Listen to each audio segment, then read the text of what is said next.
Hey everyone, I'm Megyn Kelly. Welcome to the Megyn Kelly Show. Hope you enjoyed the long holiday weekend. Now it's back to reality. My kids went back to school today. Did yours? It's such a shit show getting everybody out of the house. You forget, you wake up, it's still dark outside. It's about to get even darker as fall sets in.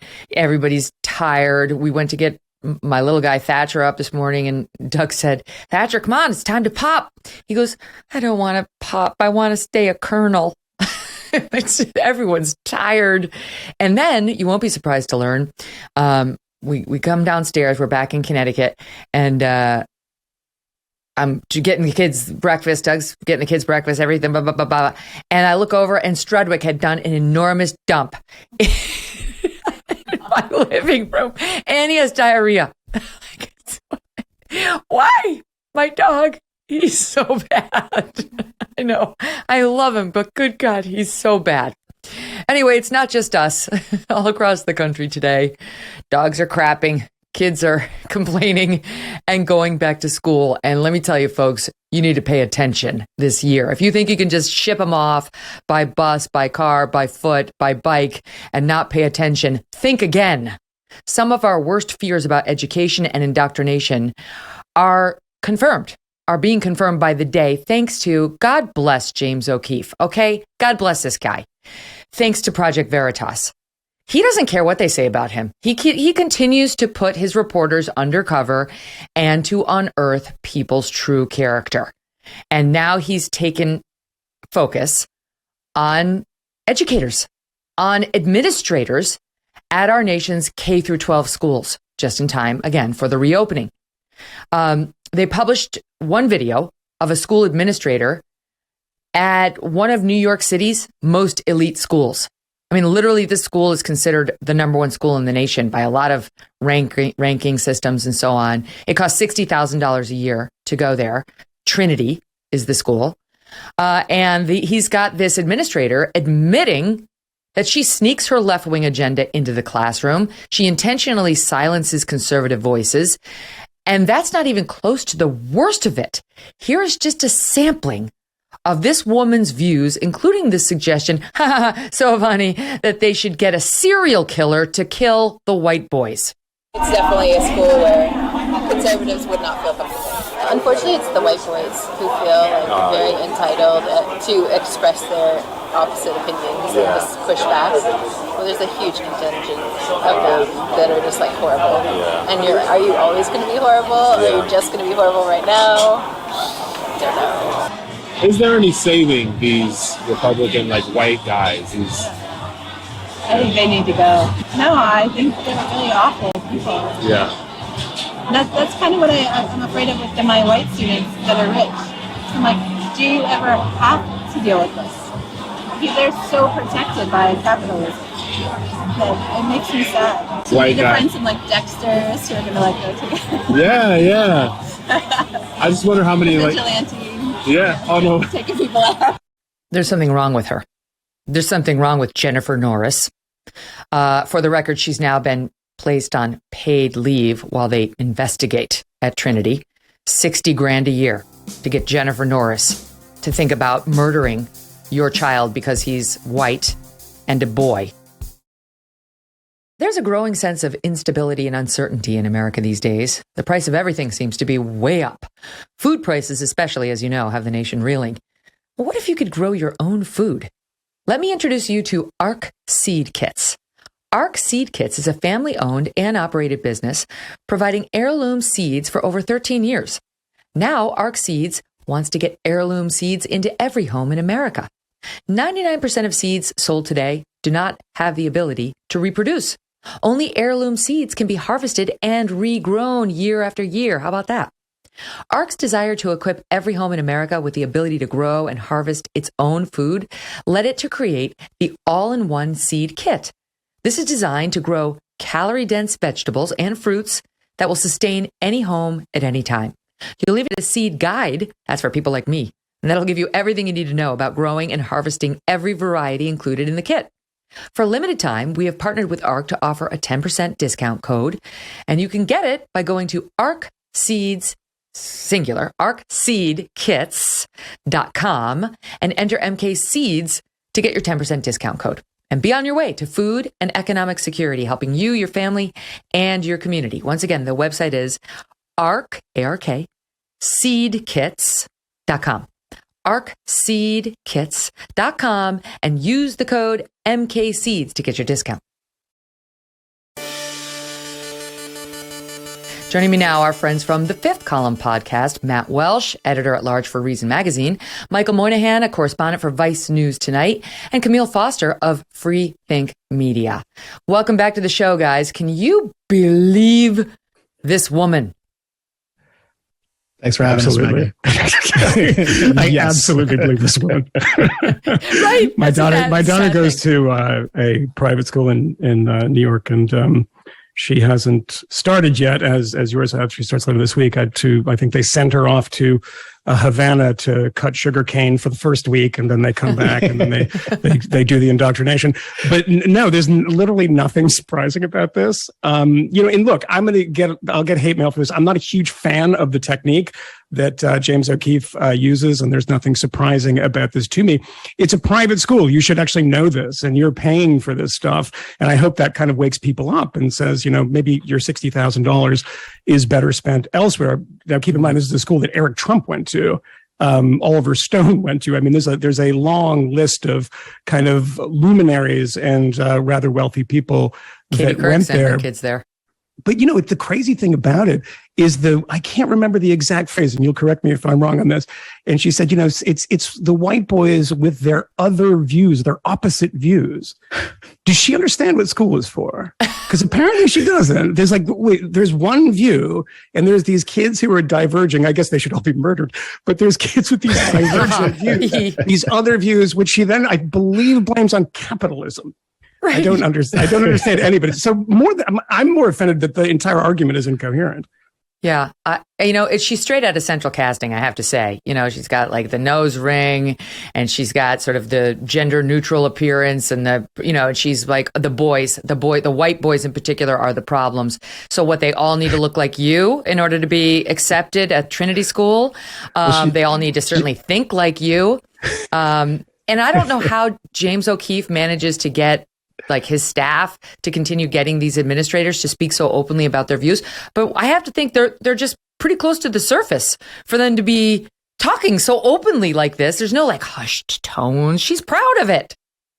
So I would love to talk to James about his strategy and tactics. What it seems like is there's a lot of honey traps taking place. And you will often find that there are these men divulging their secrets to someone who sounds like a young woman who I presume, is it at least an 8 or a 10, an 8 or a 9. Yeah. Camille's like, this isn't my first rodeo. I know how this goes. I'm just saying that's sufficiently enough to kind of entice you to start spilling the beans and sharing all your secrets.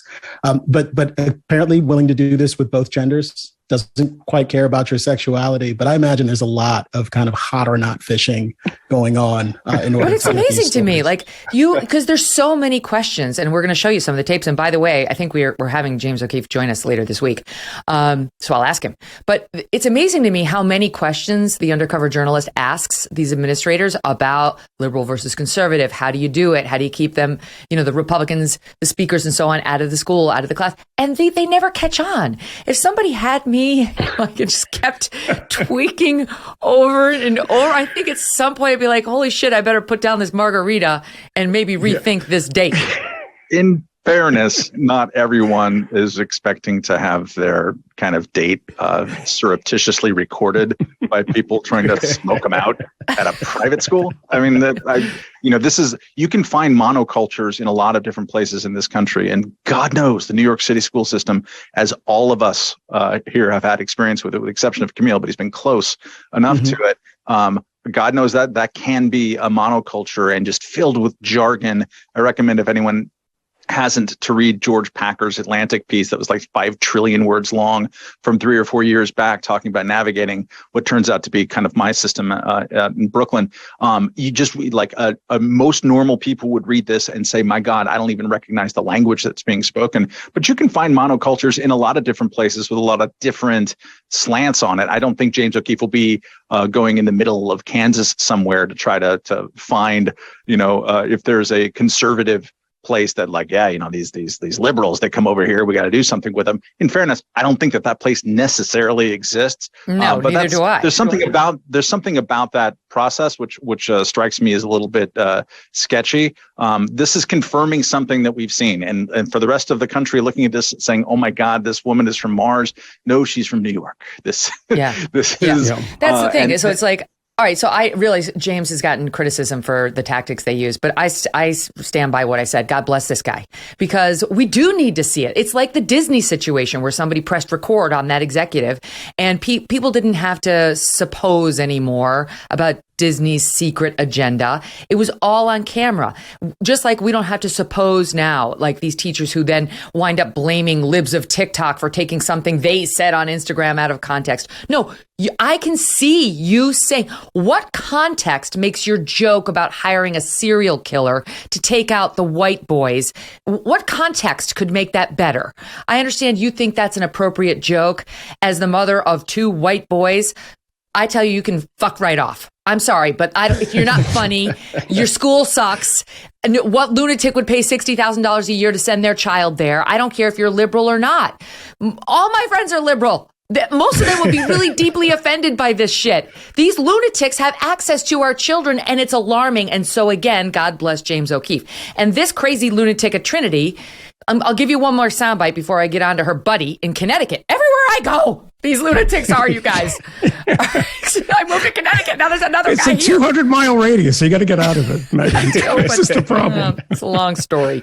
All right, here's the second soundbite we cut from this person, Jennifer, about how even at Trinity, okay, which is already, as you point out, in the New York City private school system, far left to begin with, okay?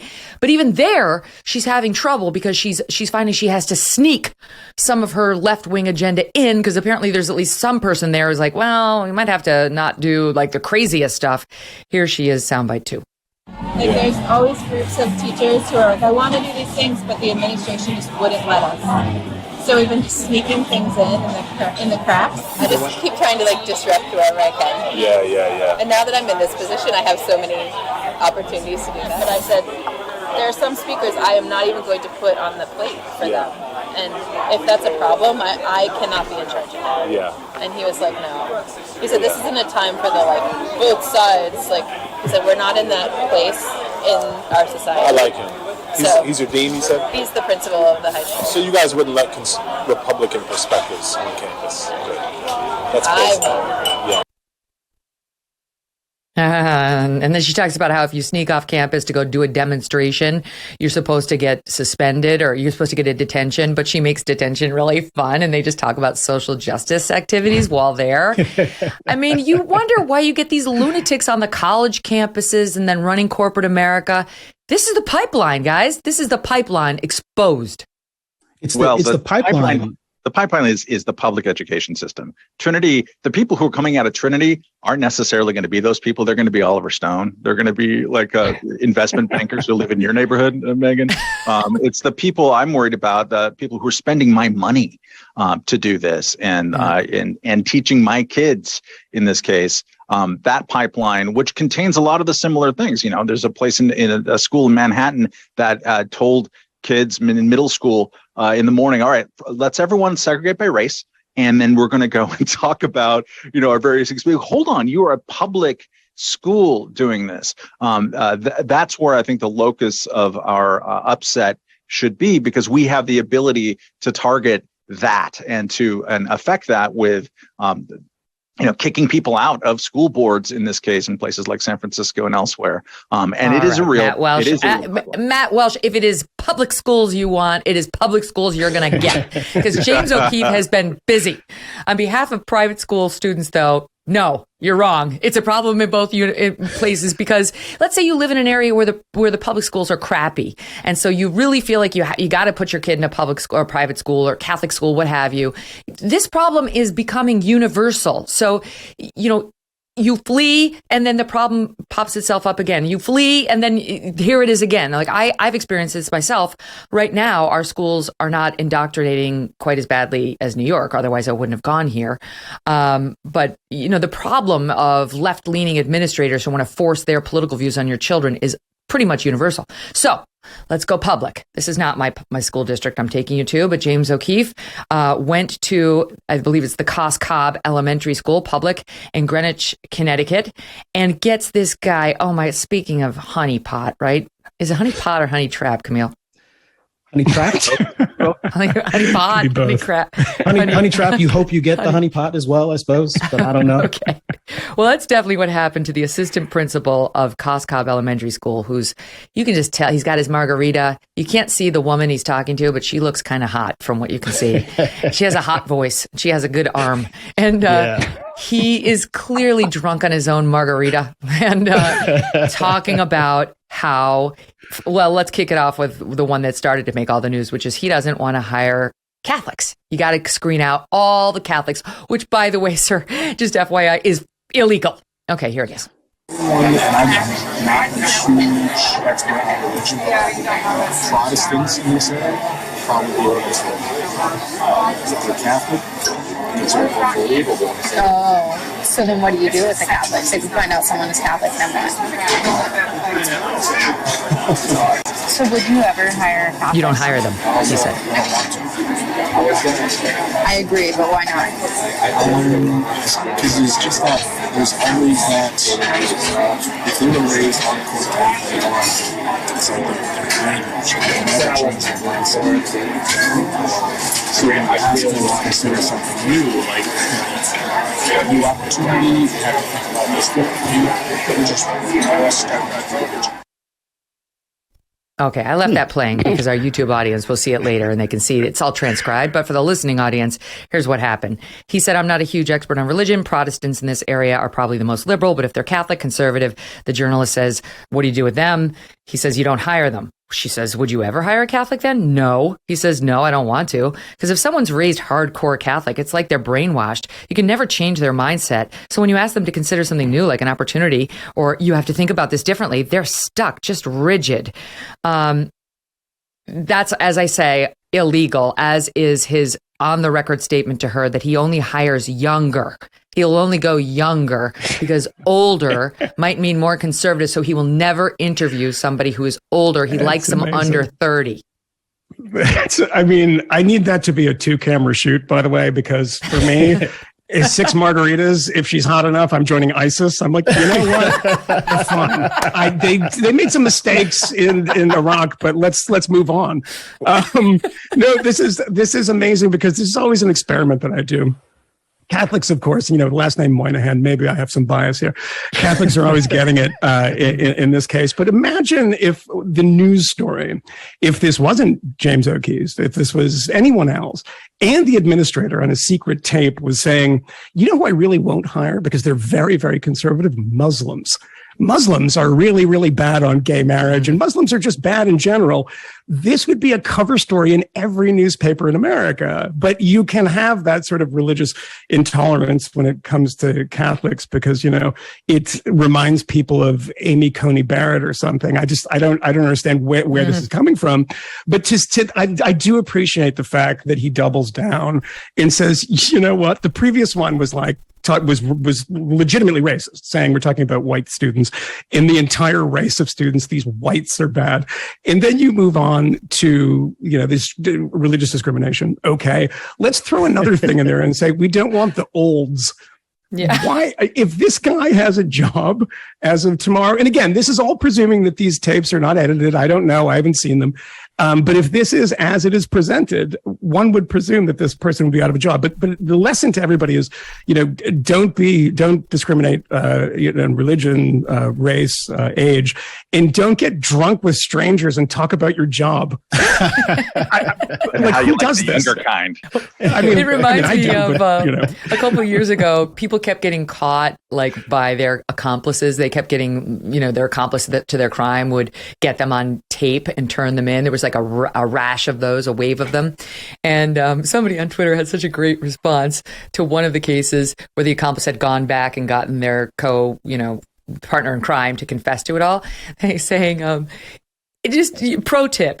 If your accomplice in a crime comes back to you and tries to get you to repeat everything you did, you remember when we robbed the bank? Remember when you held the gun? The only proper response is, no, That is not a thing. It has a huge flower on their lapel. The incredible thing about this is the questions are literally like, so what you were saying is, Yes. the guy's too drunk to be like, wait a second, do you work for James O'Keefe? No. What he hears is, oh, she's really listening to me. She's really into this. Yes. This is actually something you have to wonder about. I don't know how much of the things that they're saying are actually true or the things they imagine this person wants to hear. In either case, you're willing to say it and you're not you're not revolted by it, which suggests that there's something defective about the culture or the cultural milieu that these people exist in, which it's worth underscoring here that we've had extensive conversations about bans and prohibitions on the kinds of things that can happen in classrooms. But ultimately, what this boils down to is what is happening in the culture. And if you are not actively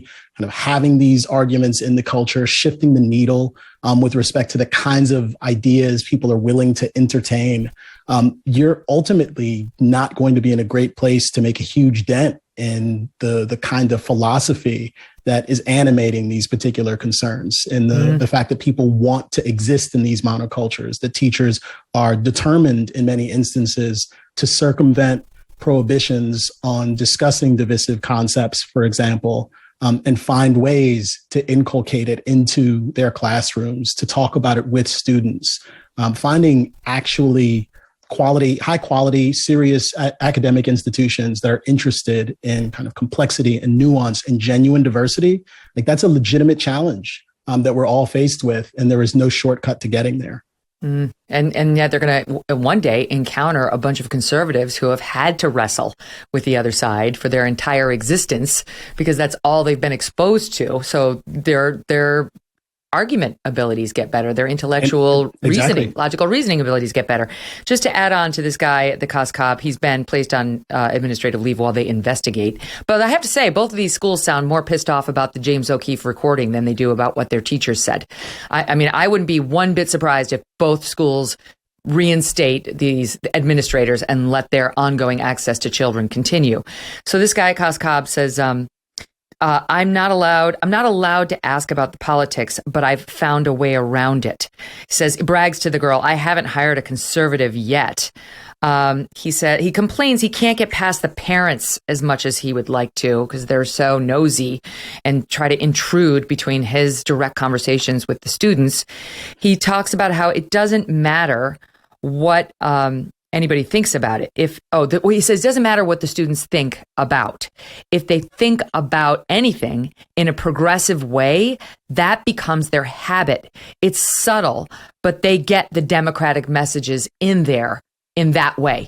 I mean, this is his game plan. Go ahead, Matt. It's terrible. Yeah, no, it's terrible. And it does matter to these people ultimately because they're going to find that the piece of cheese that they're sitting on is getting smaller by the day because people like Megyn Kelly take their kids out of the public system. Actually, took them out of New York. I've taken one of my two kids out of the public system in New York.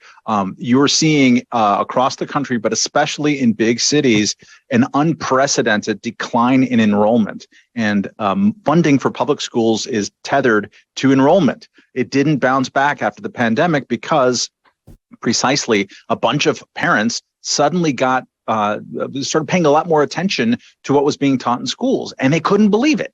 They couldn't believe that in the teeth of unprecedented closures, the likes of which we did not see almost anywhere else in the Western world, that the things that their schools wanted to communicate them was how to develop their kids as anti-racists and just sort of buying into a bunch of Ibram X. Kendi ideology.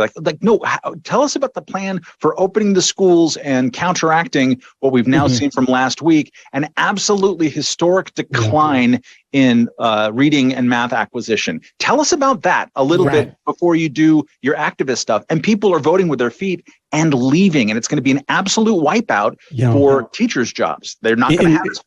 And you should all go to the Fifth Column Substack and subscribe so Matt can take his other kid out of the public school and into a private school because the Patrice Lumumba Academy that she goes to needs to be shut down. No child the left interesting behind. thing that we're not even pointing out is that this is elementary school, correct? The COSCOP one is elementary school. Elementary. And that is the deeply offensive thing. At least kids who are 16, 17, 18 have a fighting chance and can push back against this stuff stuff elementary school kids don't, and they have no concept of this stuff, is that this is the great thing. And I've seen this actually in New York schools. It's actually true, is that monocultures produce kids who want to subvert them, because kids don't just sit there and say, I love the teacher, I want to do exactly what the teacher says.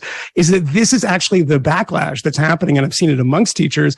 I mean, I've seen it amongst students, and I've seen it amongst, friends, kids who are like, being red pilled at 16 years old. So guys, when you are doing this in high school, don't believe that everyone's going to have this Pavlovian response and just eat it up and become one of you. They probably won't.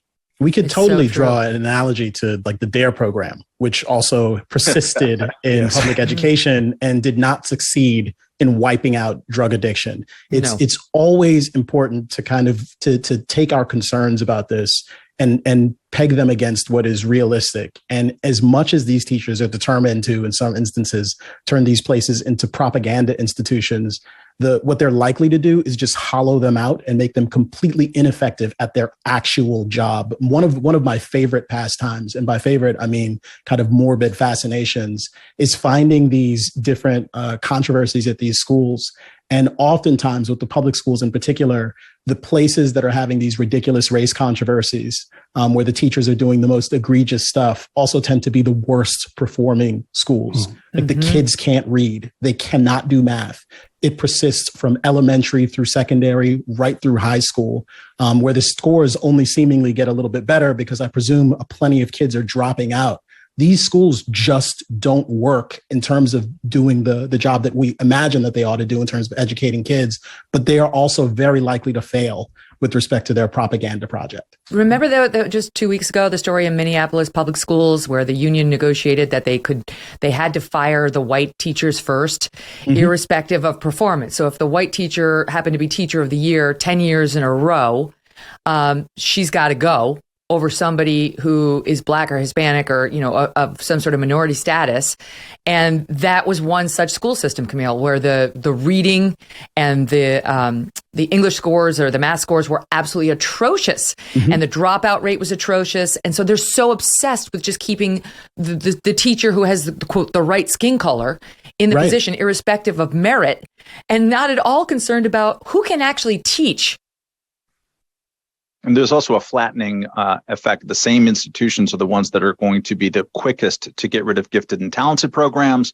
Any kind of specialized schools, got to get rid of that. You've seen this in New York very heavily. All of the energy is, where is the perceived place where privilege is being perpetuated? Let's knock that down. And that can happen all the way up until it can't. And again, San Francisco, they did the same thing. It wasn't just they tried to rename 40 schools like the Thomas Jefferson School during the pandemic, although that didn't help. But they also went after one of the two basic specialized schools where immigrant Chinese families sent their kids. They did everything in the world to try to sacrifice so that their kid could go and finally succeed. This is the way to do it in America. And these progressive activists, many of whom are pulling down $200,000 salaries, are like, no, that's perpetuating privilege. We can't do it. And so they knocked that down. That touched off a complete backlash that we're seeing in a lot of different places, but it's widespread. These fads are all concentrated in the same place. It's wherever we can institute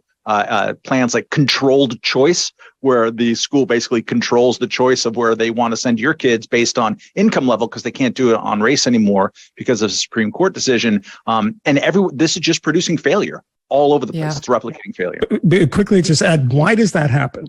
We hear the expression all the time in these universes, do the work. One has to do the work. Well, it happens because they don't want to do the work. And it's much, much easier to say that people are privileged. And that's why there's a disparity in scores, than actually having to look at the pedagogy and kind of reevaluate the system and rebuild the system. You cannot do that, if you're just saying, well, it's obviously privilege. Well, you look at New York City, where gifted and talented programs have been cashiered. And you have something like Stuyvesant High School, which is the most elite public high school, and it's merit only, test scores only. And you see the number, there's no white people in the school because it's very heavily Asian. And when you look at the Asian populations, a lot of them are first generation immigrants in Queens. These are not wealthy people, and they're doing exceptionally well because they have, kind of tiger mom visions, to borrow from Amy Chua, about how their kids should perform. And that's a tough nut to crack for people who just say everything is privilege and everything is race. Yeah. And now they can't get into Harvard because Harvard is secretly using race very much in a way it's not allowed to do. And that case is going to go up to the Supreme Court in the fall, asking whether the Supreme Court used to say, the law is currently, you may not use race as a quota, but it can be a factor among others that is considered. But the Supreme Court said there will be an end to this. This is not a forever ruling. And the Supreme Court will decide in the fall whether we are now at the end of allowing that. I mean, again, I've pointed out before, they changed the law in California to say you can't consider race, and they did it anyway. They were like, oh, okay, we got it, we'll comply. And they did it anyway. And it was only with a lot of time that they sort of had to start not relying on race as one of the main factors. And what they found was that Black students did much better. They did much better. They aligned with the universities in a much more true and productive way. So you wound up with Black scientists who might otherwise have gone to an elite university out there like Berkeley or Stanford or whatever the public system offers, and majored in African American studies. Or same thing with women who might have gone and become like a gender studies major at Berkeley, whereas they could have become a doctor if they'd gone to maybe on paper lesser UCL, whatever. And so anyway, the experiment has proven that the people who are just totally focused on race aligning with, or gender aligning with, the most elite institution, have engaged in a failed experiment. All right, stand by, because there's much more to discuss. And I have to tell you, listening to these two people talk about our kids and Republicans and conservatives and Catholics reminded me very much of Dark Brandon, which I haven't had the chance to talk about yet because I was off the day after his speech. But we'll talk about Dark Brandon and the president's, President Unity, his latest message with the guys from the Fifth Column in just 1 minute. Stay tuned. Are you tired of feeling like someone's always watching you on the internet? Maybe advertisers know a little bit too much about you, or you're concerned about the privacy of your identity. Using incognito mode will not solve the problem either. IPVanish VPN is here to protect your right to privacy and help you stay anonymous online. IPVanish helps you safely browse the internet without exposing your private details to third parties like hackers, your ISP, or advertisers. When you use IPVanish, all of your data is encrypted. This means that your private details, passwords, communications, browsing history, and more will be completely shielded from falling into the wrong hands. Even your physical location will be hidden. IPVanish is offering an incredible 70% off their yearly plan for our listeners with a 30-day money-back guarantee. That is like getting 9 months for free. IPVanish is super easy to use. All you have to do is tap one button, and you are instantly protected. Take your privacy back today with a brand rated 4.6 out of 5 on Trustpilot. Go to ipvanish.com/Megyn and use that promo code MEGYN to claim your 70% savings. That's ipvanish.com/Megyn. Okay, guys, so before we get on to Dark Brandon, which apparently they're embracing now, the White House likes it, let's talk about, because we're coming off of the schools discussion, the new White House claim, like they did with the defund the police, where they were like, we've always been for funding the police. It's the Republicans who who've been pushing for defunding. I mean, it's a true gaslighting. That's just not true. And we all lived it for a year plus. And we know you're lying, but they're really good at looking right in the camera and lying. And here's the latest version of that, where Karine Jean-Pierre, the White House press secretary, actually tried to argue that it is the Democrats who wanted schools open and who we have to thank for the schools being open now. And it was the Republicans who wanted them to remain closed. Here it is. In 6 months, our schools went from 46% to open to nearly all of them being open to full time. That was the work of this president, and that was the work of Democrats, in spite of Republicans not voting for the American Rescue Plan, which $130 billion went to school to have the ventilation, to be able to have the tutoring and the teachers, and being able to hire more teachers. It shows you how mismanaged the pandemic was and how the impact of that mismanagement had on on kids' progress and academic well-being. And, every Republican Congress voted against that money. That is the reality. We had to do this on our own. Just again, for the listening audience, she read that entire thing. She cannot speak extemporaneously. She cannot make a point without reading from her notes. She doesn't know the facts. That's very clear. It's infuriating to me. I just, as a woman, you see a woman in a post like this, like, get on your 2 feet and make the argument. That's literally your job. They could send anybody up there to just read. Oh, I got a question about schools reopening. There's paragraph 8. Read that. She can't do it. It upsets me as a human and a woman, but okay. Moving on to the substance of the argument. Kmele, I saw you shaking your head. It really is up is down and down is up, but what do you make of it? Well, first, I want to second your perspective. I think she's uniquely bad at this job. We see a lot of people go into being like the White House press secretary and having to spin on behalf of their bosses, telling half truths. She's just terrible at this. I think there have been dueling editorials in recent days in the New York Times, the Washington Post and the Wall Street Journal, both about COVID and educational policy. And the Wall Street Journal was blasting the teachers' unions for keeping the schools closed as long as they did. And the Washington Post editorial, and this is the entire editorial board, did not say in response, this is unfair because Republicans are responsible for this. What they said was, specifically, this is unfair because it doesn't take into account that there was a lot of fear and trepidation at the time. We know who was responsible for keeping the schools closed. This isn't debatable. There's some question about whether or not it was justified, whether or not it's understandable. But the fact that it's been consequential, that it's hurt students in general, and that it was almost certainly unnecessary, that is what we should be focusing on. This wasn't a function of money. One line that I do want to slag the Washington Post editorial writers for is suggesting at some point that it's not worth talking about whether or not teachers unions are responsible, that we shouldn't be looking backwards. We should be looking forwards because we need to help students catch up. One, I would love to see them apply the same exact philosophy to kind of their conversations about systemic racism. They seem to be particularly obsessed with talking about what happened in the past and not what actually matters and is likely to improve people's lives in that context. But two, I think it's vitally important that we have conversations about what went wrong and what went right with respect to public health and pandemic policy. I think a lot of that is going to inform how we respond to other problems in the future, but may also have some sort of informative value with respect to the policy solutions that we select when we're trying to help kids get out of the rut and the hole that we've dug for them as a result of really disadvantageous policies that were adopted during the pandemic. It's amazing how she's... Yeah, go ahead, Matt. Because I was just going to say she's mad that the Republicans didn't support the American Rescue Plan. Meanwhile, all these schools still have so much money sitting in the coffers that they didn't spend. Unspent, right? Yeah. So now she's trying to say this is how they got the schools reopened. It was Joe Biden. Meanwhile, he took office and he took possession of a vaccine.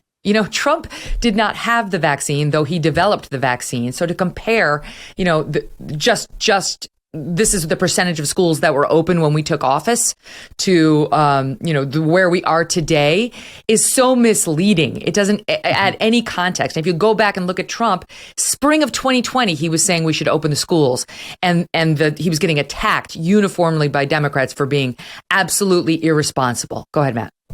So Ron DeSantis was called widely in the press Ron Death Santis, because he insisted that Florida public schools be fully open in the fall of 2020, just like basically almost every single school district in the entire continent of Europe. By the way, I guess we only pay attention to Europe when it's advantageous for ourselves. But he was called Ron Death Santis. If you look, and you can find this very easily online, there are color-coded state-by-state rankings on which states had the most open school days from beginning in 2020 in the fall onward, and which ones had the most closed.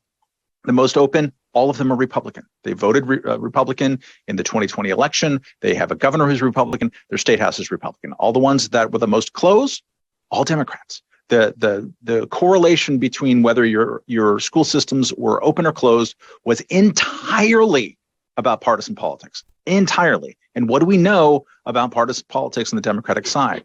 94% of teachers' union giving goes to Democratic Party. Political giving goes to Democratic parties. So it's exactly in those places where they have the most power that they closed the most schools. And we have just seen, as mentioned of last week, these big report about what happened to learning loss over the last couple of years. It is those places. And if we're going to use an equity as a focus in all other circumstances, let's look at equity in this circumstances. The populations that got hit hardest were poor and minority, period, when it comes to this. I know Kmele doesn't like that because he doesn't believe in the word minority, but it's certainly among poor misrepresent my perspective, Matt Welch. I'm just kidding. Traditionally disadvantaged communities suffer by far the most, and there's those places that are run by Democrats, and so it's worse than gaslighting, a term that I normally hate, but it is absolutely on point in this case. Can I just say? Sure. I started it by saying it's gaslighting along the lines of what they did with defund the police, and that policy pushed by Democrats had exactly the same effect.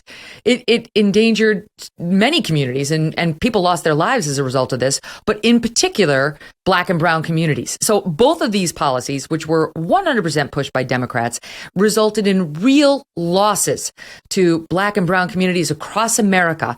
Hence the 180 in positions being taken right now by the Democrats, and the lie that they were always on the right side. Go ahead. First of all, I object to Ron DeSantis because it just doesn't really work. It's just a DE, like Ron DeSantis. But you remember those times, by the way, in which anybody that had the kind of slightly heterodox view on COVID, many of which turned out to be right, by the way. So heterodox at the time, were accused of confining grandma to the gas chamber, basically. Yeah. They're like the people, everything that you're doing is going to make people die.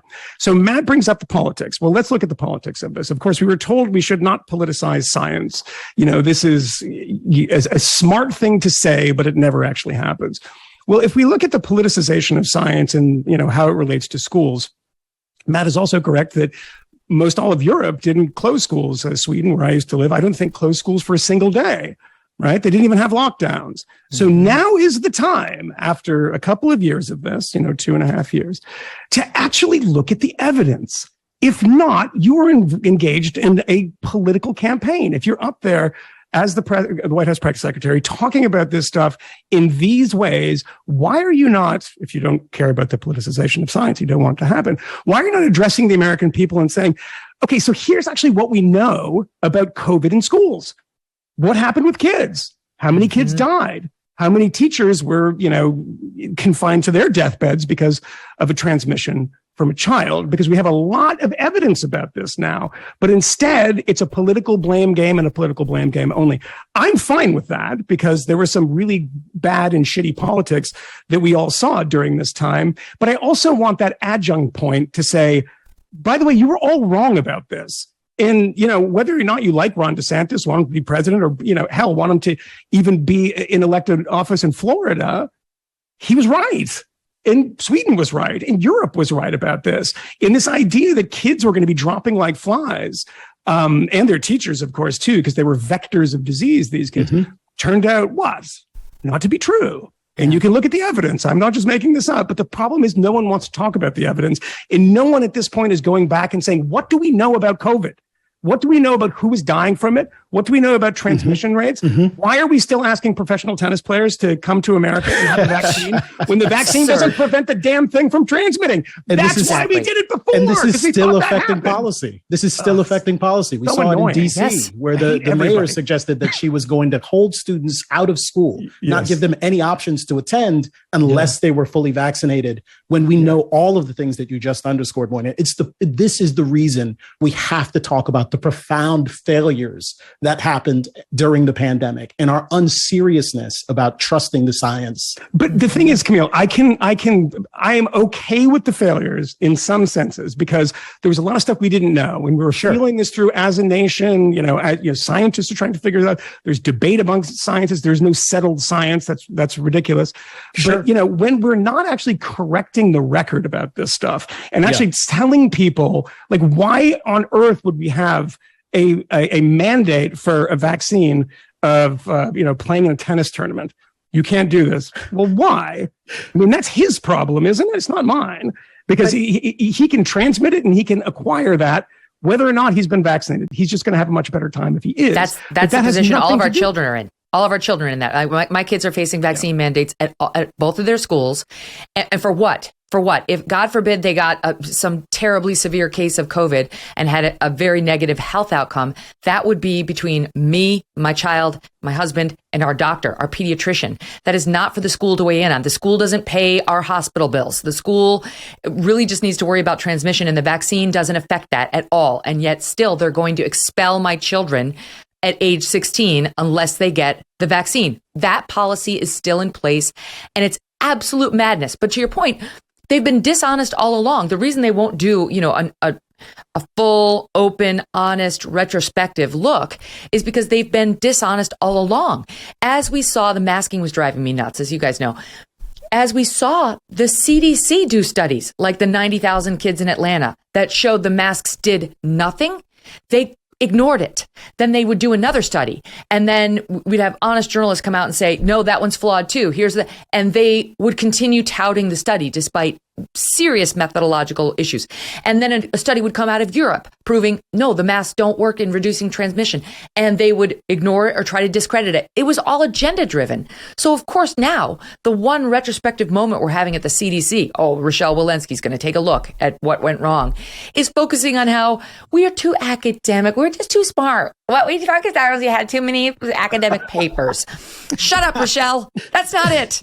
Not it. You need to go the way of that Connecticut Coscob Elementary School teacher, vice principal, whatever he is. You need to go to the way of all these lunatics who won't accept reality. Never forget that in February 2021, the CDC came out with new revised science-based guidelines for schools. And who sat at those meetings and helped shape those guidelines? Yes. Randy Weingarten. Who does not have an MD. Not last time I looked. No, that's not really her area of expertise. And those guidelines, if interpreted strictly by school districts, would have had 90% of schools closed, continuing from that point on. And some of those guidelines, they've reversed most of them by now, but some of them are still in service. And so in the deepest, bluest places like Washington, D.C., you have this kind of insane interpretation of them. New York City right now, public schools, you can't engage in extracurricular activities. You can't play in the football team if you're not vaccinated. Yep, why? That's right. That's exactly right. We're already facing restrictions on field trips and so on. And ours is not the only school unless your kid is vaccinated. And it truly is like, what business is that of yours? There was one school, it hit the news this weekend that now they're implementing a mask mandate for if you haven't gotten the flu vaccine. These people are drunk on their own power. They love it. They'd like to see us masked all day, every day for everything, right? I mean, monkeypox now, it's like kids are looking at mask mandates potentially on that. It's like, unless they're having gay sex in like the second grade, I think they're fine. What? Is that happening? Did Keith reveal that in his latest video? Oh my God. I think someone may go to prison over that video. Jesus. To be fair. Well, I mean, that we'll get to that story later about this lunatic who wrote a book who's like celebrating exactly that at the very young, at the 12-year-old and up, and schools are allowing her book to be everywhere. But all right, this is a good place to pause it because I do want to do Dark Brandon. We've come up with a just short, brief montage of Joe Biden's Dark Brandon moment. And now he's trying to walk it back as if we didn't hear everything he said last week. And then he goes out on the campaign trail and he goes back to Dark Brandon again. So it is more like a Superman figure, or like, I guess, like a Batman. Superman, who's got Clark Kent. He's got the one character and then he's got the other character. And it really kind of depends on the setting, what message you're going to be hearing. It's like a new superhero character who's got that same thing in common. Dark Brandon, as the Fifth Column hosts come back with us right after this quick break. And remember, folks, you can find The Megyn Kelly Show live on SiriusXM Triumph Channel 111 every weekday at noon East, and the full video show and clips by subscribing to our YouTube channel, youtube.com/Megyn Kelly. Thank you so much for getting us over the 500,000 subscriber mark. That was our goal by August 31st. And thanks to you guys, we did it. Very grateful. If you prefer to get your news via audio podcast, follow and download on Apple, Spotify, Pandora, Stitcher, or wherever you get your podcasts for free. And there you'll find our full archives with more than 380 shows, many of which feature these three brilliant guys. Love their perspective. More libertarian. Love to hear from everybody, right, on these issues, and respectful disagreement. Always fun as well. Well, as you know, we're in a recession, and the only way to combat it is to think smarter about how we shop. You're buying meat at the grocery store? You could be buying it so much better. Good Ranchers gives you access to the best meat America has to offer at a price that has not gone up, while all the others have skyrocketed. You don't have to get over your fear of commitment to subscribe with Good Ranchers. You can pause your subscription for up to 90 days, or you can cancel it entirely anytime you want. All right, so it's not really that much of a commitment. You can keep your benefits and your locked-in price without any long-term contracts. Go to goodranchers.com/Megyn, and you can subscribe there and lock in your price. That's smart. Plus, you'll get $30 off your first order, and you get free shipping. Good Ranchers was named the best food subscription earlier this year because they make getting America's best meat and seafood delivered to your door easy, affordable, and safe. Use that code, MEGYN, Megyn, today. Again, that's code Megyn, and get your box for $30 off and free shipping. The only thing you're going to love more than the prime steaks, better than organic chicken, and superior seafood of Good Ranchers is the price you get to pay for it forever. GoodRanchers.com/Megyn. Head on over, subscribe. Good Ranchers, American meat delivered. All right, so Dark Brandon came and went and then came back again. And I can't quite keep track of whether he's Dark Brandon or is it Light Brandon? I'm not sure what the opposite of just Brandon. Just Brandon. It's like when I had my first date with Doug, it went great. And I was calling him Dream Date Doug, shortly thereafter. And then he kind of blew me off or didn't call when he said he was going to, and he just got downgraded to just Doug. There was Dream Date Doug, and then there was just Doug, and that's kind of what's happening with Dark Brandon and just Brandon. For those who missed it last Thursday night, Dark Brandon appeared before the black columns and the red lighting, and I'm not a big Star Wars person, but it's the Star Wars thing, I guess. That's what a lot of people saw, and said in part the following. MAGA Republicans represent an extremism. MAGA Republicans do not respect the Constitution. MAGA forces are determined to take this country backwards. MAGA Republicans have made their choice. They embrace anger, and MAGA Republicans are to destroying American democracy. MAGA Republicans look at America and see carnage and darkness and despair. The MAGA Republicans believe that for them to succeed, everyone else has to fail. He added, wasn't in that montage, they don't believe in the rule of law. They don't respect the Constitution we had in there. But he also added they don't believe in the rule of law. He'd spent a lot of time on they refuse to accept the results of a free election. I mean, this is like one of those therapy sessions where, you go in and you say all these things that are actually true about you. And your therapist is like, the person starring in this story is not your, quote, friend, sister. It is you. Heal thyself. I mean, just to go down, first of all, respect the Constitution. It's like what he just did with student debt, which he clearly doesn't have the authority to do, and it's going to be struck down. Okay, so we remember that one because it was recent. The eviction moratorium, which even he said he did not have the power to do. The Supreme Court had already said this is unconstitutional, and he knew it was unconstitutional, but he thought he could get us through the summer by doing it. He didn't care that it was unconstitutional. He doesn't have respect for the Constitution. It's his party that's talking about packing the Supreme Court so they can get better rulings. Respect the rule of law. They're the people who will. They want to protest outside the Supreme Court justices' households, despite the law on the books that you can't do that, and then do nothing when one of them almost gets assassinated. It's just a shoulder shrug. They still want to circulate the guy's addresses online. No problem. Not to mention his vaccine mandate, which was struck down in part by the U.S. Supreme Court. So don't lecture me about this Constitution, Dark Brandon.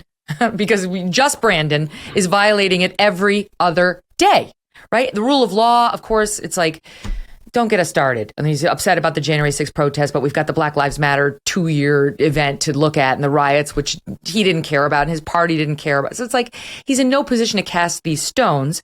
But the one I want to start with is that how MAGA Republicans look at America and see carnage and darkness and despair. I mean, truly, it's his party that's been trying to inject messages like that into every textbook, every speech about how bad we are and how awful and how what sinners and how we can never atone. That's his party. Who would like to take it? We've had a problem with apocalypticism in American politics for a while now. It predates Trump. Trump supercharged it in many ways, but Bernie Sanders is part of that. Hillary Clinton is part of that. Joe Biden is part of that. Democrats. Populism loves to say at every given moment that this is the inflection point. He said that in the speech. Right now is the inflection point. That our future of our country depends on what we do right now about this speech that just for some reason had to happen in September of 2022. I'm not really sure what the timing of that was all about. What could be coming? So we've been living through this for a while, and you're right that he's talking about his own party. He is also talking about Republicans, not all of them. The problem is that the tone of the speech and the language of the speech was this constant confusion. And then he's like, well, no, I'm not talking about all you faded out. The constant what? Constant what? Conflation of MAGA Republicans with everybody who doesn't believe in gay marriage or has a different idea about abortion are those. He was talking about MAGA ideology, but he never really flushed it out beyond talking about contraception for some reason and gay marriage and abortion rights. That's not really MAGA ideology. You should know who you're talking to. I'm not sure there's a big, strong MAGA ideology, but I can tell you that one part of it, a fundamental part of it, the through line in Donald Trump's ideological career, and it's held by a lot of the people who support him the most, is against trade agreements. And Biden extended that in the piece. He's like, we're going to make stuff in America again. Okay, so you are actually extending part of the MAGA ideology that you're talking about as such a threat to democracy. That's a great point. Including, the Labor Day speech, which was in Wisconsin, which was the site, I think everyone forgets, and I covered at the time, one of the great Trump administration boondoggles of getting Foxconn to come and make screens. Initially, they were going to come make iPhones and they're going to make screens. And then that's been downgraded and they've backed out of this thing from, 1,000 jobs to 100 jobs, that sort of thing. But so, it's very similar in that. It's economically, one of the things that I think all three of us disagree with Trump on most vociferously is the economic policy, which I think has been uniquely bad. But it's really interesting, Megyn, you said at the beginning that people are saying this is a Star Wars kind of imagery. Star Wars is pretty straightforward, and George Lucas was pretty straightforward about it. This was borrowed from the Nazis, from Leni Riefenstahl's film Triumph of the Will, all the red and all the columns and the rest of it. So it seems to me that it was, dare I say, semi-fascist, because it wasn't fully fascist. It was like the minor leagues of fascism. So it was a little semi-fascist. But it is so crazy to suggest that, and you were right when you said, the riots 2 years ago, and Kmele has talked about this, ad infinitum on the fifth column, and we like to bang on about it. But I was in Kenosha the day after the shooting, the Kyle Rittenhouse shooting, all this stuff being burned to the ground. And Trump was there, and he met with the person whose lot was burned down or whose furniture store was burned down. And then later in the day, Joe Biden showed up, and he went and visited Jacob Blake. And he said that Jacob Blake's, the officers involved in that shooting, should be arrested. Now, the stories we found out about Jacob Blake were the opposite of what we initially were told, was that he was unarmed and he was there to help. He was violating a restraining order and he had a knife in his hand. So it's like, these are two parties. And then, look, yesterday I turned this on. I was thinking about this and I turned on TV or was on the internet or something. And I see Roland Martin in one of his ridiculous outfits. I don't know where he gets all these dashikis. They're amazing. And he said that Trump voters, we're at war with these people. We're at war with them. And he said, then, the next line was, these folks are evil. Yes. I mean, don't tell me that there is one dark force in America I didn't vote for Donald Trump twice. I didn't vote for Donald Trump, and I wouldn't vote for him again. And, I would never, I'm not a fan of the guy. Our podcast has been very critical of him. Mm-hmm. But at the same time, let's keep in perspective here that this thing, and he said, in the speech the other day in Wisconsin, that we used to be a nation of unity and hope and optimism. Bullshit. It's not true.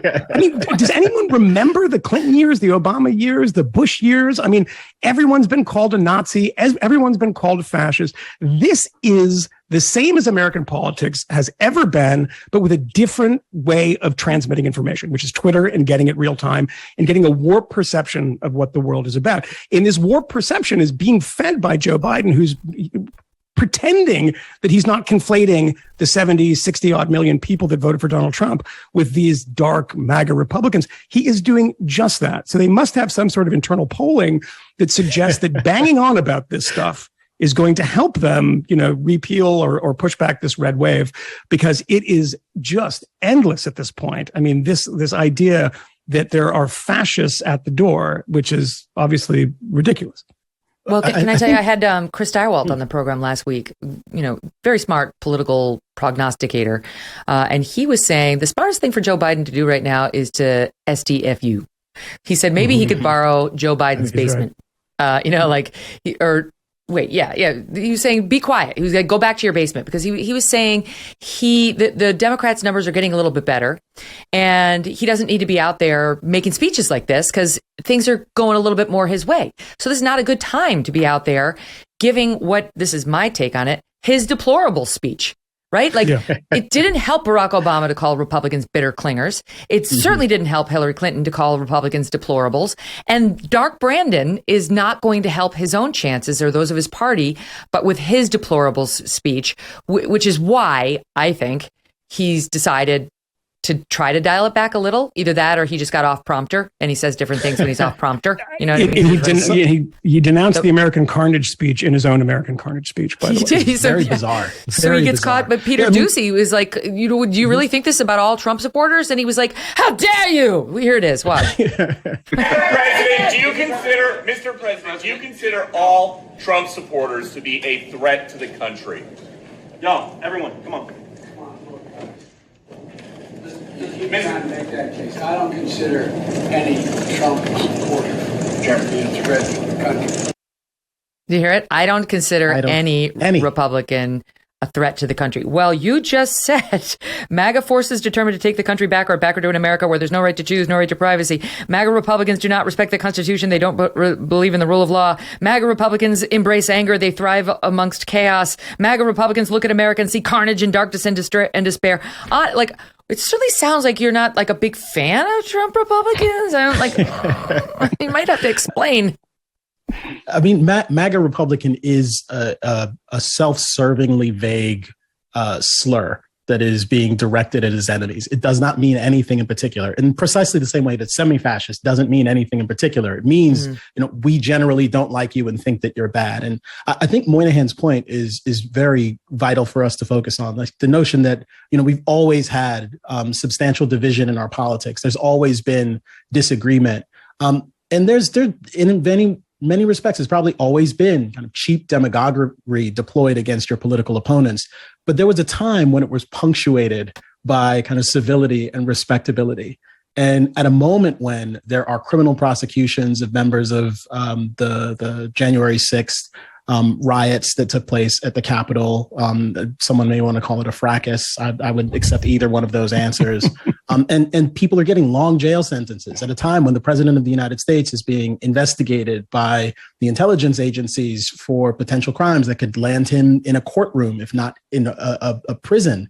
The former president, Kmele. I know he's still your president. The former president. They're always okay, Dinesh. They were always the president at some point. So I could say the president of the United States. I think it takes on a very different tone. And Joe Biden knows this. Joe Biden talked incessantly about the fact that he was going to bring us together.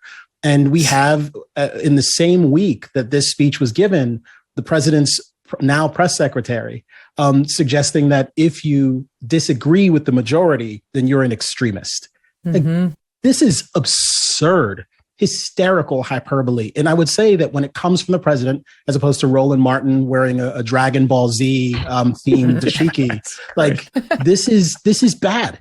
It's unacceptable, and it's something that we should all be genuinely concerned about. And I will say that I was heartened to see plenty of people in the media, plenty of people on the left side of the political spectrum expressing concern about this, because it was a bad speech for one, but it was also just decidedly in very poor taste for this administration. It was in poor taste, exactly right, and ran a real risk at a time when his poll numbers are getting a little better. They're at 42% approval rating, according to the latest poll. They were at 36 not so long ago, because his base is getting a little riled up. He's gotten a couple of legislative agenda items through. They're feeling like, okay, maybe he's going to fight for us. Maybe he's thinking, this is me fighting for you even more. I'm going to say all the things that make Mary Trump get chills, which is what she said. Why is Mary Trump a commentator again? Anywho, so he's trying to get that up to 43, 44 to drive midterm results, but you got to factor in what it's going to do to the other side, right? Like, deplorables hurt her way more than it helped her. And I got to feel like it's way better for him to have Roland Martin say the crazy things than for him to say them. I mean, luckily for him, I suppose, Donald Trump is giving no shortage of crazy himself over the last couple of days. Just like mashing the retweet button on QAnon. Things so weird. Arrestees, and then also just like randomly spitting out like redo the election. Reinstatement. That was a good one. I was saying last week, it was like it's almost like he thinks you can take the little void stamp and like put it on the the ink pad and then just stamp it on Joe Biden's head. It's not the way it works. I think that points to an interesting little thing, which is I believe at this point cynically, it's cynical. I don't want to be that because I want to be idealistic-ish, but that it serves Joe Biden's interest to make the midterm elections about Trump. Because that's going to rile up his base. And also because Trump, even though he's really popular among Republicans, is not popular among Americans, right? Yeah, or independents in particular. Independents in particular, 2/3 of which don't want him to run for president again, right? So if we make this about democracy and this is the inflection point, and because of Trump, even though he's not running in this election, then you can nationalize it and give people this sense of glorious purpose. I think that's cynical. It's the same way that the Democrats poured $44 million into 5 close races of GOP primaries in order to try to influence it so that the MAGA Republican won, as opposed to the more competitive, saner people like Peter Meyer, a subscriber to our podcast, I might add. But like, if you really if you really believed in what you say about democracy, that's not the behavior that what you would do. You just think back of, or work yourself backwards with what would you do if you were actually trying to create unity behind shared principles of Americans of all stripes, to say that this act, political violence is bad, not respecting elections is bad, not respecting court decisions or whatever is bad. You wouldn't do it like this. You wouldn't suddenly start talking about the infrastructure bill. That has nothing to do with it. Why are you bringing it up? You would be bringing up specific things like, oh, we should back the Electoral College Reform Act, or this vision of how to fix the system next time. But that's not what he was doing. He was trying to nationalize an election, even create the MAGA force. That sounds cool. I want to join the MAGA force. Oh, wow. He just admitted it. MAGA forces. Oh, Matt. The colonel in the MAGA force. Oh, Lord. He wants to run against Trump because he thinks he can win. And you're flirting with him. And how do you do? I mean, look, they're doing a very good job at one thing. What are we talking about? We're talking about this absurd idea that, American democracy is heaving and dying and taking its last breath, and talking about fascism and all this stuff, rather than talking about, pocketbook, inflation, kitchen table issues that are affecting everyday Americans that they have no answer for, right? I mean, gas prices are down a little bit, and there's some suggestion they might go back up again. But, to say that they've gone down to, like $3.75 a gallon. I mean, that's still a lot more than it was a year ago, right? Or a year and a half ago. Not to mention our electric bills. electric bills, I mean, food bills, everything. I mean, these are, of course, people that are having these conversations that don't give two shits about this, that don't actually comparison shop, don't actually know, famously like, George H.W. Bush, like, the scanner and how much a thing of milk costs. These people truly, and I'm talking about people not in politics, but people, in the media, who, shop at bodegas in New York where things are 18 times the price that they are at Walmart. They're not price sensitive and they don't care about this stuff, but everyday Americans do. The poll numbers, bear this out. So why not just talk about how American democracy is collapsing and get into the weeds of these debates and say, people just turn off and tune out. It's just, you don't have to have a conversation about real things that actually matter. You still have people heckling Joe Biden. They're heckling him on these issues. They're actually following his lead and saying, are you saying all MAGA people are fascists or semi-fascists or whatever? It's like, well, no, you should heckle him about the things that are actually ruining and have been ruining the American economy, including spending massive amounts of money, which seems to be his solution to most everything. I think you're right. It's strategic. More inflation. I think you're right. It is strategic. That makes sense to me. Talk about MAGA instead of talking about inflation and gas prices and all the rest of it. Immigration, you could go down the list. But I also think, I don't know about Joe Biden, but those around him are true believers in what he said. They for sure. Really, there's no doubt about that. Yeah. And we talked about like the teachers who can't even countenance a quote normal Republican speaking at their schools, where we kicked it off today. And another example of that is the lunatics on MSNBC. And I don't run Joy Reid sound bites every day because, I mean, you could do this with her every day. But this next one is truly insane. Like, I really think MSNBC needs to answer for what she said on her program. I guess it was last night. I'm not sure. I don't watch her show. So it was Monday. So she decided to go out there and talk about, in the context of the raid on Mar-a-Lago and the seizure of Trump documents, which, you remember, we don't know how much of it is classified. We don't know how much of it is top secret exactly, but we're hearing all sorts of reports in the Washington Post and other Trump-hating outlets. So who knows? We'll find out. In any event, this is the context in which the following discussion came up. Listen to this lunatic. We know that in 2021, that there was a rash of deaths of American spies. They were being caught. They were being killed. This is a very real and exigent circumstance.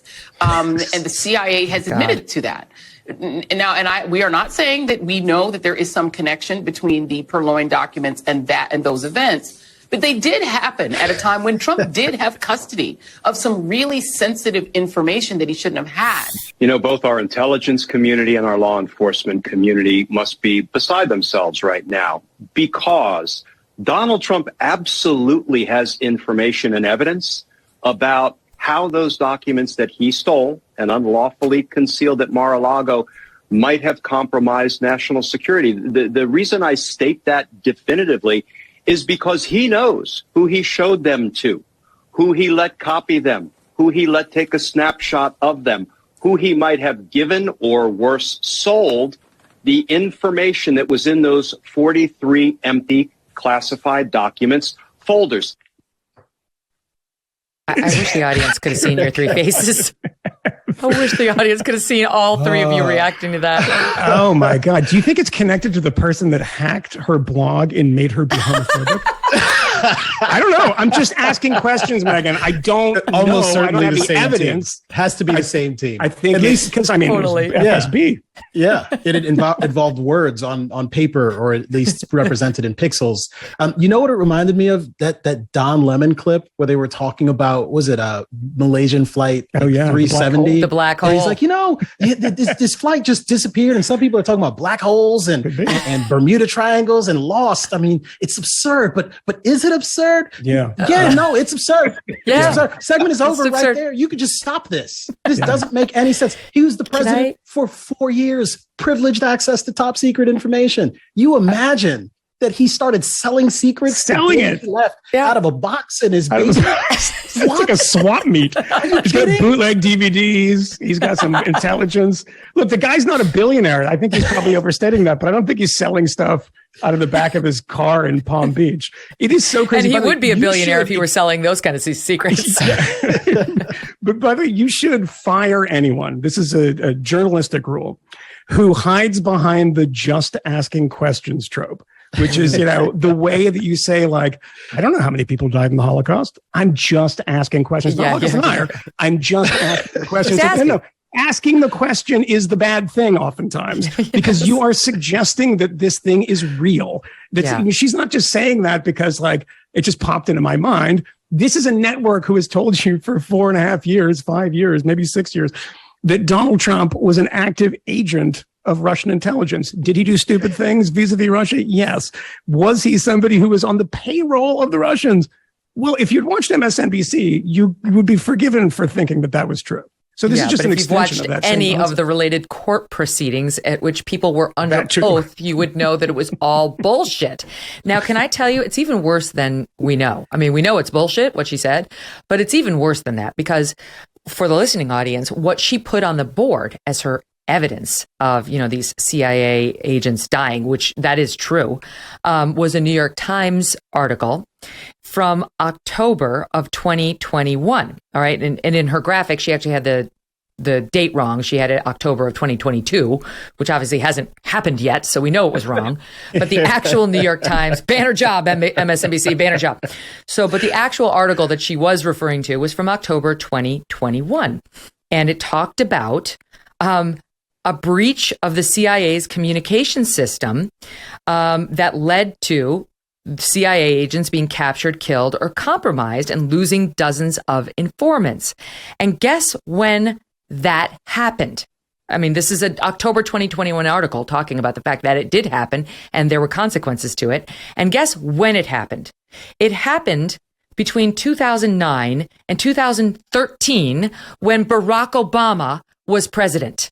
Okay? It didn't even happen during President Trump's presidency. So that is what this idiot is citing as her proof that Donald Trump sold secrets out of the Mar-a-Lago document containers. She's too stupid to be on television. According to, by the way, I just looked this up because I remembered it, that from 2013, when she was on the air, Eric Wemple from the Washington Post pointed this out, that she was raising questions, not suspicions, just questions about the then Guardian's Glenn Greenwald in his behavior vis-a-vis Snowden, and if he was an intelligence agent or something like that. But she was raising questions. So she's been doing this for, a good part of a decade of anybody she disagrees with, of saying, I'm just going to raise some questions of whether or not you are a Rosenberg-like spy and you should be executed. I mean, it is total madness. And one wouldn't expect from MSNBC, but any journalistic outlet saying this kind of stuff of, raising questions, but I'm not raising suspicions is uncalled for and is totally, totally unforgivable. And Megyn, you mentioned the Rosenbaums. Can I? I'll give you the floor in 1 second, but I just a quick point.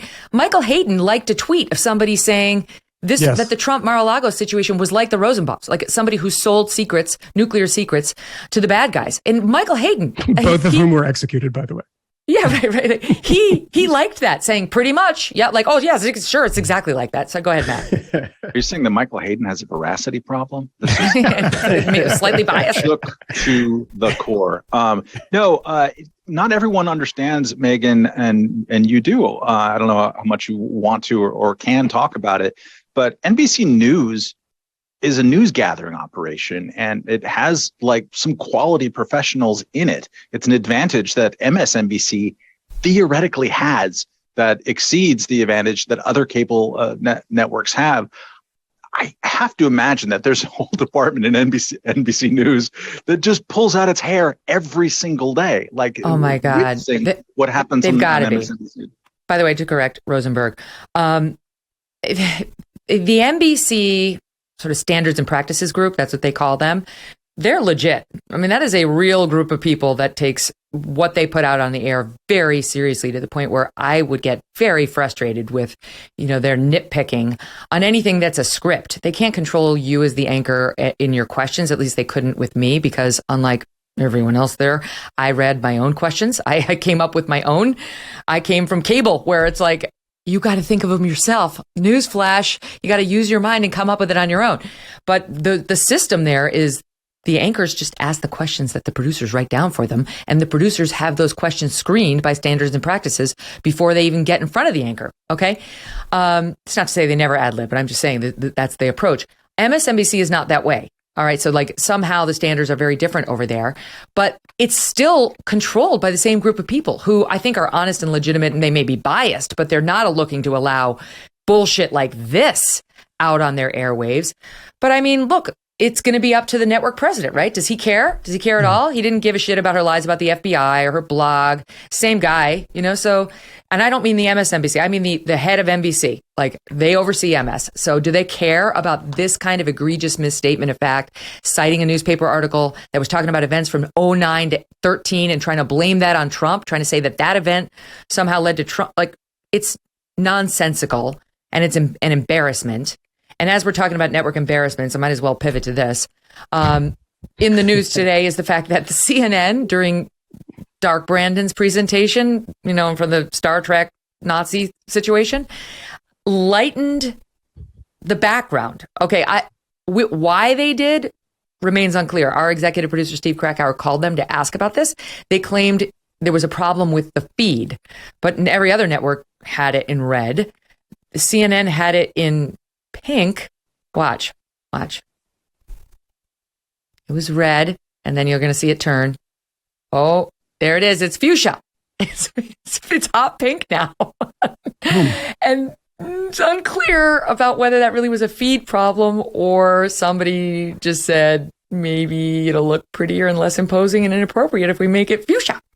Did they make it into a gay rights flag? Was that what they were trying to do? Just with a press of a button, just to, be inclusive? Do you remember, we've talked about this on the Fifth Column, which is the greatest podcast in Christendom, so we cover issues like this, that Newsweek, do you remember Newsweek during the OJ trial was accused of darkening his skin? Definitely. And the cover story, and there was two covers with the same mugshot. Was it Newsweek or Time? I'm trying to remember. It was it might have been Time that did it, but it was Time and Newsweek both had the same cover. And one was considerably darker, but it was just kind of a vignette obvious that they put around. And it was like, of course, the neo-Nazis at Time were like, let's just make it blacker. Like that's a conversation. Yeah, it was Time. Steve is. I just watched The People versus O.J. Simpson, which is the only reason I had that in my head. It's fantastic, and it includes everyone's favorite masturbator, Jeffrey Toobin, who I think wrote it, right? Took time off from pleasuring himself to write an amazing book. It actually is a good book. I feel like Louis C.K. might be my favorite masturbator. I don't know if I agree with him. Yeah, at least mine too. Mine too. And polite. He's funny. He's at least got good moments. I don't know about the CNN thing. At a minimum, like they made him look like an Oompa Loompa. Like the contrast of his skin gets like very orange. Oh, let's see it again. I didn't even look at that. Let's check that out. I'm in favor of Oompa Loompas. I mean, sure. That's what they did. All right, let's see. I was looking at the walls. I wasn't looking at him. The walls are getting pinker. Yeah. It looks a little more orange to me as this goes on. Maybe maybe even red. His tint changes too. I'm not sure. I guess I'll have to give them the benefit of the doubt on this, but it's raising all sorts of just asking whether they manipulated him. You're just asking. That's what we do here. Just ask questions. Just asking questions. Stand by. I'm going to give CNN the benefit of the doubt on this. It's just a weird thing to be like, let's make it pink to defend. Yeah. It's a little weird that it just happened with them. If it's the feed, I think that's. Yeah. It shouldn't have happened to just CNN. I'll just, whatever. All right, or maybe stand by. The presumption of some producer is like, this looks ridiculous. This cannot be right. Like, we have to try to tune this a little bit to see what it actually looks like. Because who would decide that this was a good idea? I wish I had that producer on the days where I've used too much bronzer or got a little bit too much sun. I could use, my producers, hello. I could use your help. Yes. There's no reason producers, when she looks too much like Hitler, do something. All right, stand by. More with the Fifth Column right after this. In all your busy lives, this may have slipped by you, and I forgive you for that. And I really just wanted to do you a solid and let you know that there's an exciting new show coming out by Hillary and Chelsea Clinton, and it's about gutsy women, which they know because they themselves, as you see, are gutsy. And in case you just need a little bit more of a description, here's a part, I won't make you watch the whole, a part of the trailer for Gutsy. Okay, here we go. We're hitting the road to shine a light on women who inspire us to be bolder and braver. Leadership doesn't look one way. It's a giant rainbow. You're not gonna break me down. You'll get worn out before I do. Women who push us outside our comfort zone. You got this. I'm in deep Georgia, and they might have never met a Muslim. Or they don't know they have. Or they don't know they have, because we walk among you. Hilarious. A marriage has been on public display since the beginning. You said the gutsiest thing you ever did was stay in your marriage. That doesn't mean that's right for everybody. To throw someone's life away when people really do make changes. I just believe in second chances. My mother needed rehabilitation, not prison. Your survival is your power.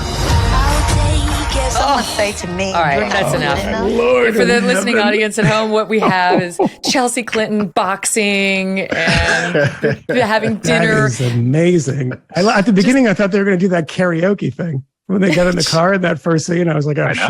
They're gonna do Just in case you were wondering, they're only Democratic women are gutsy. Just let's get that clear. There's no Republican featured. Naturally. And by the way, everyone in Georgia is an Islamophobe. In case you didn't. Yeah, know 100%. That's assumed, only to be confirmed. I will say, Georgia, Hillary like went on. Yeah, go ahead, Matt. No, it's just like Georgia is known for being particularly friendly and like multiracial. Yeah, but not to Muslims. Yeah, they've never met them. No. They just don't know. In the South, come on. Let's and by the way, it was very gutsy. I think the gutsiest thing that was not discussed, but kind of tangentially mentioned, was Bill Clinton cheating on his wife. It was a very gutsy move at the time. As president, he was a president. This is about gutsy gals. Oh shit! Oh, really? So, okay, sorry. Is he our favorite masturbator? I don't know. A new entrant. Okay. She was asked about this, Hillary, when she was promoting her show on CBS This Morning by Norah O'Donnell, about that comment about Bill and his affair. And at least the one affair, I should say. And here's how she responded. I guess I was surprised that you said that staying in your marriage was gutsier than running for president. Well, it was in terms of my so private many gutsy life. Things about you. It was really hard. And as you know, everybody had an opinion about it. People who I'd never met had very strong opinions about it. And it took a lot of, honestly, prayer and thoughtfulness and talking to people I totally trusted to really think through, because it was all being done in public, Nora. So it made it even more painful and difficult. But I have no regrets. Oh dear God! I'm liking your Moynihan, you're not feeling it? I'm feeling it. I am definitely feeling it. But it's amazing. It was very public, and I was surprised. Like, he was the president having sex with a 20-odd-year-old intern. It was kind of a public thing, and the bravery of staying with him is not about Monica Lewinsky. It's during the campaign he got caught having sex with Jennifer Flowers. It's not like this is new to her. She's like, I just had performance. To harness that courage at the moment. And we It's like, all you know were used they to have that some point. weird political professional relationship that they've housed in a marriage. I mean, that's what's happening there. It wasn't gutsy. It was part of your deal. The only risk she had to assess was, is this going to hurt my husband's political chances if I leave him? And is it going to hurt my chances long term? I have zero belief that they're in a true loving marriage. You don't behave the way he has if you are. Well, maybe you do. It's because she doesn't care. So there's no consequences. Why not? Apple Plus, by the way, that's Apple Plus. Apple. Oh, good. Apple Plus did that. Barack Obama, Spotify, and Netflix. Meghan Markle, I believe Spotify and Netflix too, but she got bounced from the Netflix deal. So all of these companies are just giving enormous advances to insufferable politicians and Meghan Markle, who is not a politician, but just insufferable. It is incredible that everyone gets upset about Joe Rogan. It's like, be a shitty politician and, they'll give you $50 million to make shows that nobody wants to watch. Why? And the getting the daughter in there too. It's like, why would I listen to Chelsea Clinton about anything. What does she know about anything other than being born into this enormous privileged family, having all sorts of buckets of money thrown at her, and becoming a national figure for nothing she's done? Who gives a shit what she thinks about Gutsy anybody? Well, it's gutsy to have the presumption that anyone would care about your privileged perspective. That's very gutsy. In a television show like this. You know what? Make me the executive producer. No. I have no shame. None at all. Yeah. Yes. Exactly. That's why I respect Jenna Bush, by the way, because she's like on TV and she's like, oh my God, these cupcakes are delicious. And that's like it, like in the morning, like, fine, that's great. She's not like, that's perfect. Here's the thing that's the role. about black women. It's like, what are you talking about? Why are you Muslims in Georgia? The cupcake thing was good. I like that. That was at least this time. Chelsea actually has to produce something. Didn't she get paid like $240,000 a year by NBC News to produce what 6 somethings that no one ever watched or listened to? I mean, do that. I'll do it for half the money. I will do that for half the money tomorrow. I have learned from your podcast that you do have musings on somebody who's a very famous figure, not named Chelsea Clinton, but Michael Jackson. And I will never listen to the song Thriller the same way. What? Again. Camille. Thank you very much. Yes. What Megyn you do, knows Camille. what's up. Oh, actually, they cut a clip. We knew you were coming, so we baked a cake.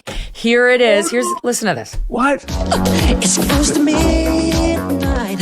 Something evil's lurking in the dark. Under the moonlight, you see a sight that almost stops your heart. Oh, see, everybody home was like, yeah, we're in the fall. That's how he's 12 years old. No, Camille's like, no, you've been mishearing, misunderstanding. Lyrics. What you tell me what you think he's saying there.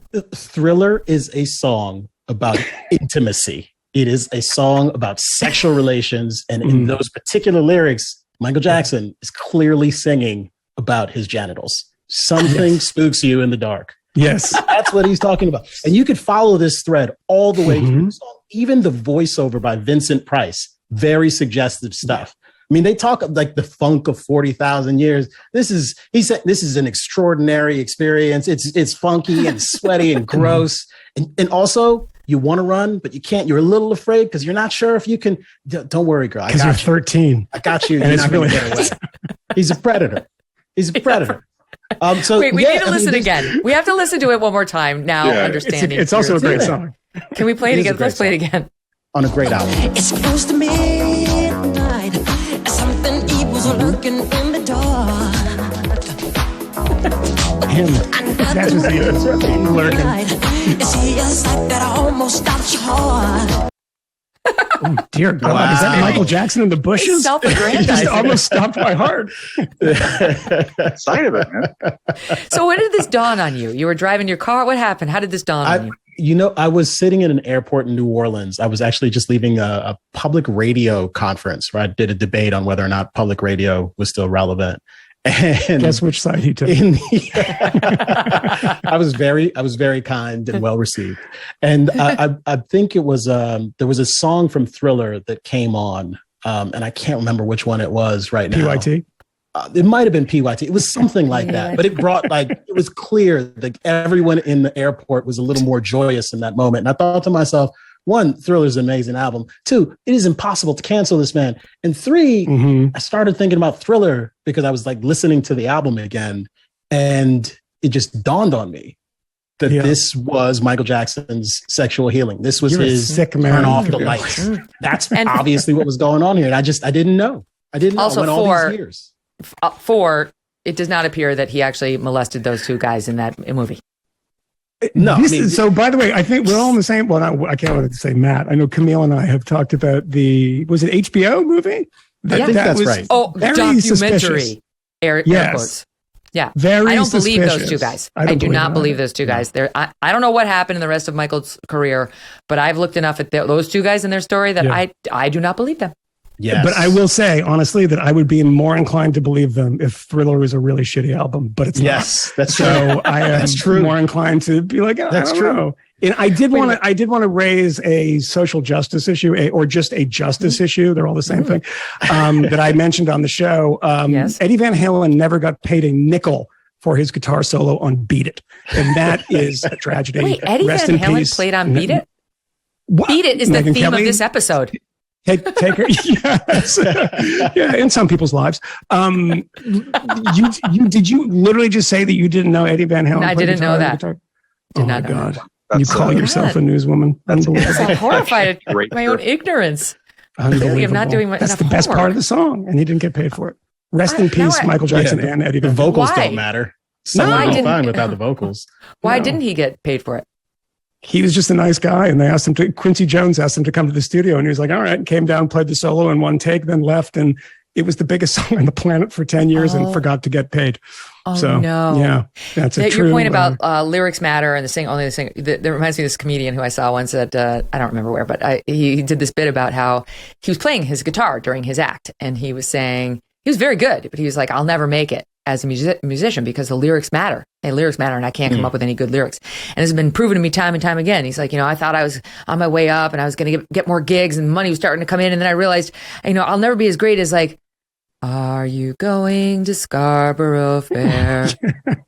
Parsley, sage, rosemary. Like, what? What? It's just a recipe. The lyrics matter. They're not all that matters, apparently.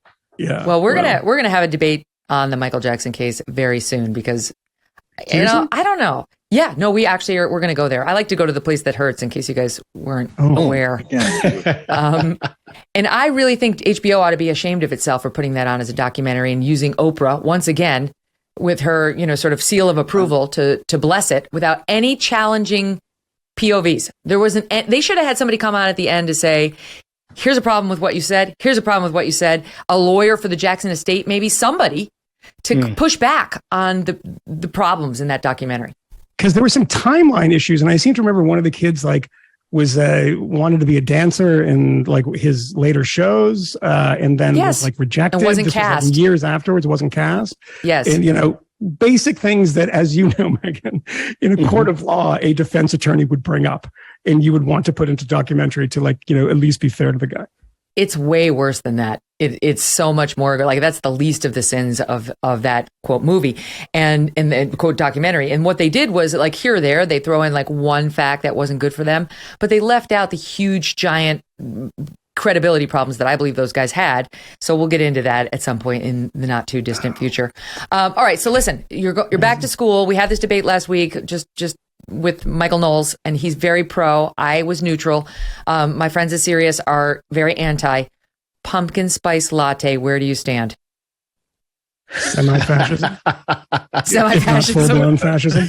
Yeah, that's not a fan. Not okay. Not a fan. No. Like ever or just too soon? Never. I mean, in general, yeah. I'm a matcha chai tea latte guy. Wow, what a communist! It's never worked for me. Never worked. It's fancy. So always with oat you milk could cross as well. over. I learned that in Brooklyn. Oh wow! Yeah, What I was just sit in my UGG boots, drinking pumpkin spice lattes and reading O Magazine. Does this still exist? O Magazine? Is that a real thing? Watching Bravo.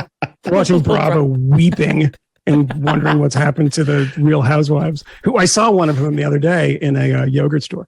And Oh, nice. she, Matt Welch, suspiciously quiet. Suspiciously quiet. Why is that? Why? I don't know. I should have talked to her, but I couldn't. She looked very strange, and I was like, I don't know. But yeah, pumpkin spice latte is for communists and fascists. I'm happy that American free market capitalism has granted us enough choice to throw up all kinds of horrible things that Starbucks never Makes it ideological in any way, shape, or form. Starbucks is not. I have never had one, and this is the fall. I'm going to have one. I'm going to drink it right here live in the air, and we're going to get it. We'll have you come back. Maybe all four of us can do it together at the same time and see if it changes our opinions. No matcha. Yes. All right, guys. Interpretive commentary. All right. What a pleasure. Thanks, Megyn. As always, Matt, Michael, Kmele, to be continued. Thank you, Megyn. Don't forget, go subscribe to them at wethefifth.substack.com. megynkelly.com. Thanks for joining us today. Don't miss the show tomorrow. We have James O'Keefe and Larry Elder. That'll be a fun one. Download the show in the meantime on Apple, Pandora, Spotify, and Stitcher. Go to youtube.com/Megyn Kelly, and we'll talk to you tomorrow.